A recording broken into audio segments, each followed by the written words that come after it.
Okay, welcome. This is the Simplifying Radicals video. Today we're going to be looking at how to simplify something that uses the square root symbol, also known as the radical. Okay, so the first thing that you need to note is that I have this table over here that has all of my perfect squares up to the number 25. Now, you really only require to know up to 15, but it's good to know the other ones as well, just in case they show up. Now we will use these the whole entire time, okay? So the idea when you're simplifying a radical is you want to find the perfect square that will break this up into its two different factors. So you'll go the factor tree, you'll figure out the two numbers that will multiply to give you 125, and one of them needs to be a perfect square. We say perfect square because we call this symbol the square root when there's nothing written right here. So it's an understood square that goes here. Okay? This is like a division sign, but it's a division sign for the exponents. Okay? So when we look, we have the number 125. So you can start with the highest number that could possibly go into it, which is 121. So you see 11, 121, that's less than 125. Now, we know that 121 will not multiply to give you 125, so that one's out. Okay. 100 will not multiply to give you 125. 81 will not multiply to give you 125. 64 will not multiply. 49, nope. 36, nope. But 25 will. 25 will multiply 5 times to get you 125. If you're using a calculator, just go through and start dividing 125 by 81, 125 by 64. Okay? And that'll let you know whether or not it comes out evenly. And if it does, use that way. So now, what this breaks down into is square root of 25 times the square root of 5. Well, what is the square root of 25? It's 5. Because 5 times 5 is 25. And then the square root of 5 will fall down. And this is the simplified form. We know it's simplified because square root of 5 does not have a perfect square within it, and square root of 5 is not a perfect square. Okay? So now you're going to do the square root of 216. And we're going to figure out what will multiply to give us 216. Okay? So, you're going to say, okay, 216 is under 15. Okay? So, 196, will that give us 216? No. 169? No. 144? Nope. 121? Nope. 100? Nope. 81? Nope. 64? Maybe. Okay? 64 times 4? Nope. That doesn't work either. Okay? 49? Nope. 36? Ah, 36 times 6 will give us 216. Okay? So, we broke this down into 36 times 6, and that gives us really the square root of 36 times the square root of 6. Okay? Square root of 36 is 6, and then 6 is left over inside the radical. Now, it's looking like, oh, well, it's just that number and itself inside the radical. This is just a coincidence with the two questions that I chose to show you videos on. It's not always going to be the same number on the outside as the number on the inside. So, as we'll see in the next couple questions. Okay. So now we've thrown in a variable. Okay? And we're still going to do this the same. First, we're going to focus on the number. What will our number break down into? Okay? So, square root of 45 is a square still. Okay? So we're looking for that square root. And that's a exponent of 2. Okay? And we go to 45. Well, that's 49. So we go 45 is under 49. So we start with 36. 36 won't go into it. 25 won't go into it. 9 won't go into 45. 16 won't go into 45, but 9 will. So 9 and 5. Okay? Now, they're still under the radical, just like so. But 9 breaks down into 3. And then I'm going to set this off to the side and put the square root of 5 over here. Because we have a variable that we're going to have to deal with later, and he could come have something go here, and he could have something to go in there, depending on how it works out. So, looking at the variable, I told you in the previous question, this is kind of like the division sign, but it's the division sign, and this is why we have this little shelf thing here, for exponents. See how this is the same size as that?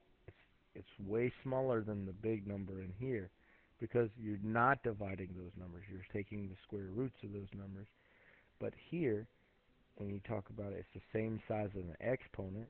These are the exponent dividers. Okay? So you're going to take 2, and you're going to divide it by this 2. What is 2 divided by 2? 1. Okay? And so here, I'll show you. Bring it off to the side. And let me do the black too, so you know which 2 that is. So this 2 came from this 2, and this blue 2 came from right here. Okay? So now, 2 divided by 2. So this 2 will go into this 2 one time. Okay? And so you put that 2 down like that. And then, let's see, go green. And then 2 minus 2 is 0. So what this means is, this red 1 is outside of the radical. So you would have 1p, or p to the 1, outside of the radical, and there are 0 under the radical, or 0 remainders. So there would be 0 remaining p's inside the radical. So now I'm going to clean this up for the final answer so that it looks the way you would see it. 3 times p is 3p, square root of 5. Okay? And that's our final answer. Okay? So now, let's go to 200. We notice that it's still the square root, so I'm going to bring down the square. Okay? 200, we're going to figure out what does it break down into. Alright, so 200 breaks down into 100 times 2. I got 100 from right here. Okay? And so we'll also take this, so you get the square root of 100, square root of 2. Alright? And then you're going to take m to the 4th and divide it by that 2. Okay? So, I'll do it off to the side over here. Take the 2, 4. Okay. 2 goes into 4 2 times. And you get 0, so there'll be 2 on the outside. And 0 on the inside. Okay? Or 0 remaining in the radical. Okay? So that's for this. And so what that means is you'll have m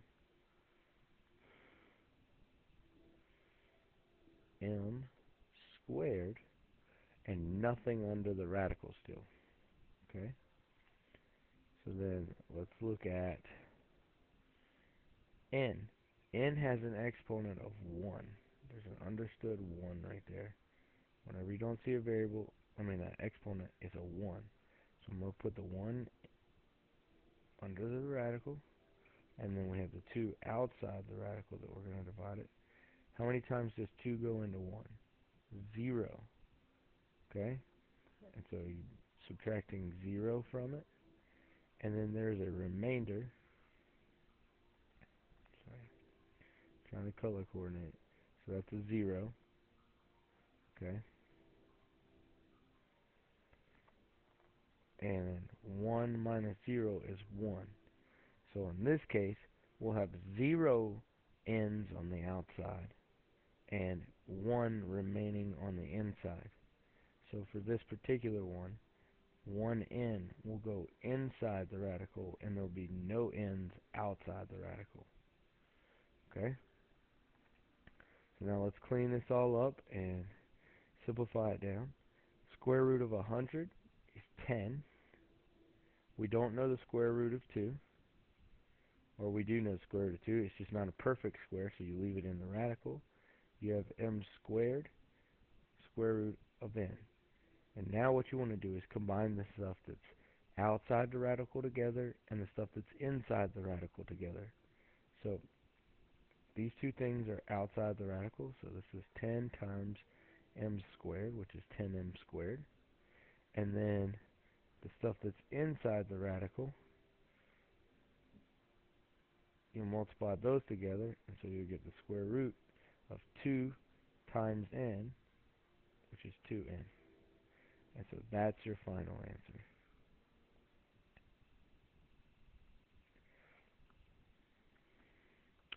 Okay, moving on. What if it doesn't say square? It says something different. Well, if it's not a square root, then it'll have a number there. Okay? So just like we did before, you're going to be looking for your perfect cubes now. And these are the ones that I've asked you to memorize. Okay? So if you'll look at this, you have 128. So 125 is under that, but 125 won't go into 128.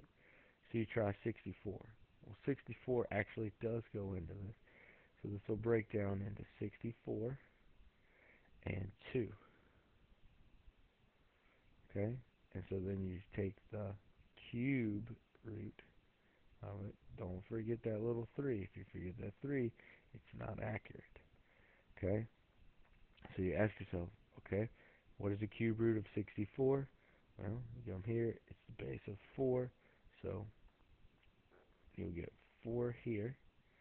And then this doesn't break down. There's no perfect cube of 2. So it stays the cube root of 2. And that's what that breaks down to. Exact same concept as before, but now you're using the cubes instead of the squares. Okay?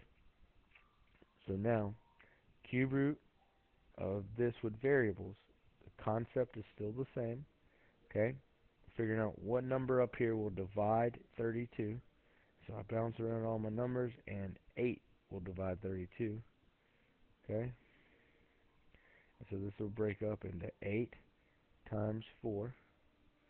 So you have the cube root of each of these. Okay?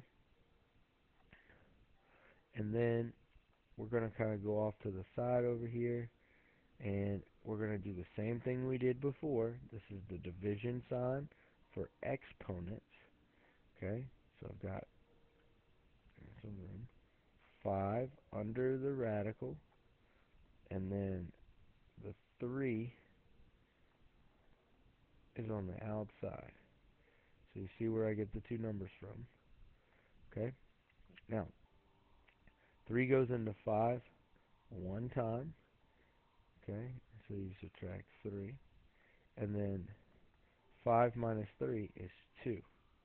So what this tells us is that for the x's, I'm going to have 1x on the outside of a radical and 2 remaining inside the radical. So I've got the cube root, and there's x squared, the 2 remaining inside the radical. So we have 1 on the outside, 2 remaining inside. Okay? Same concept for the y's.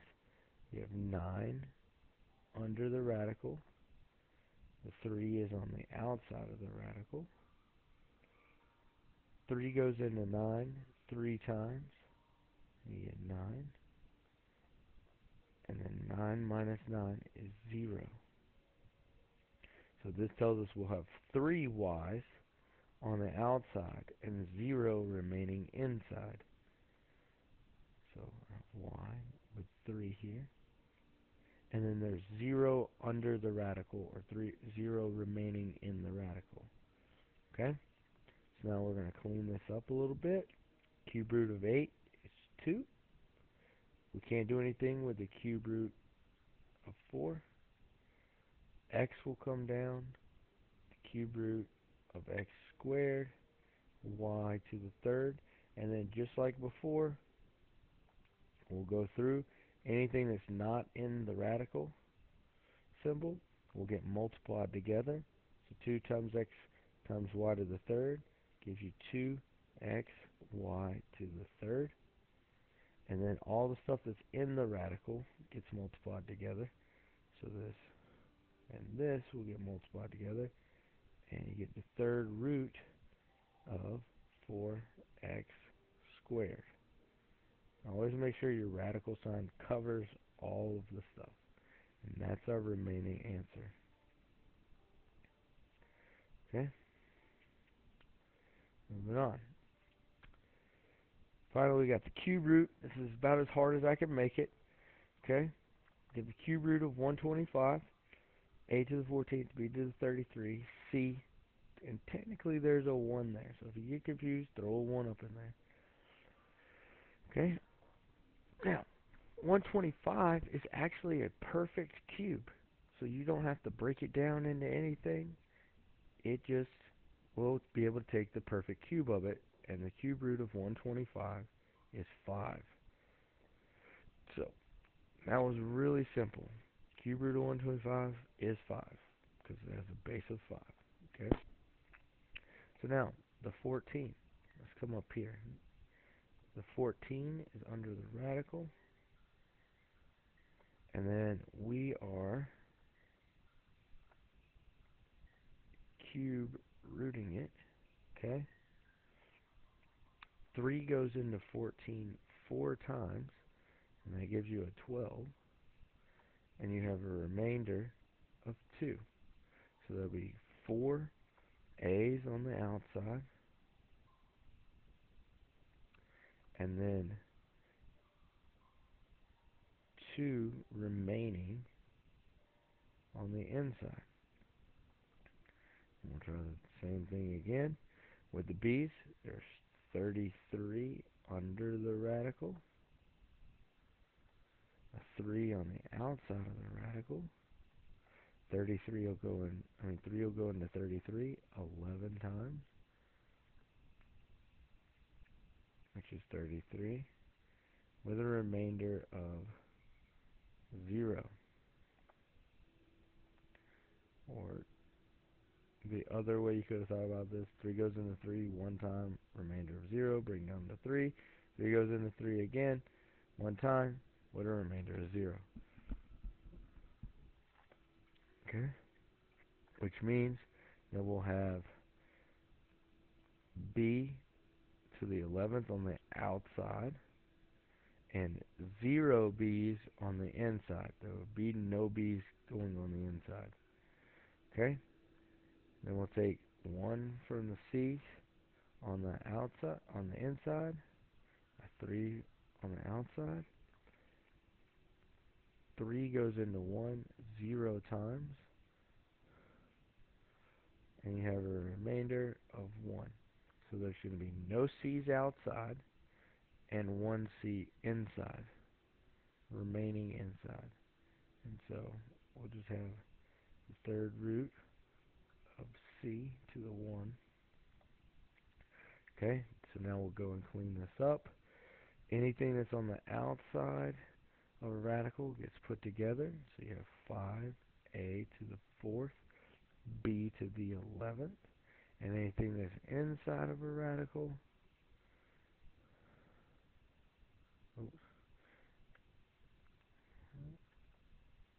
anything that's inside of the radical gets multiplied and put inside the radical together. So you have a squared times c to the 1, which is a squared c. And that would be your simplified radical. Okay? I hope you enjoyed the video, and it explains all that you need to know about solving or simplifying a radical. Thank you.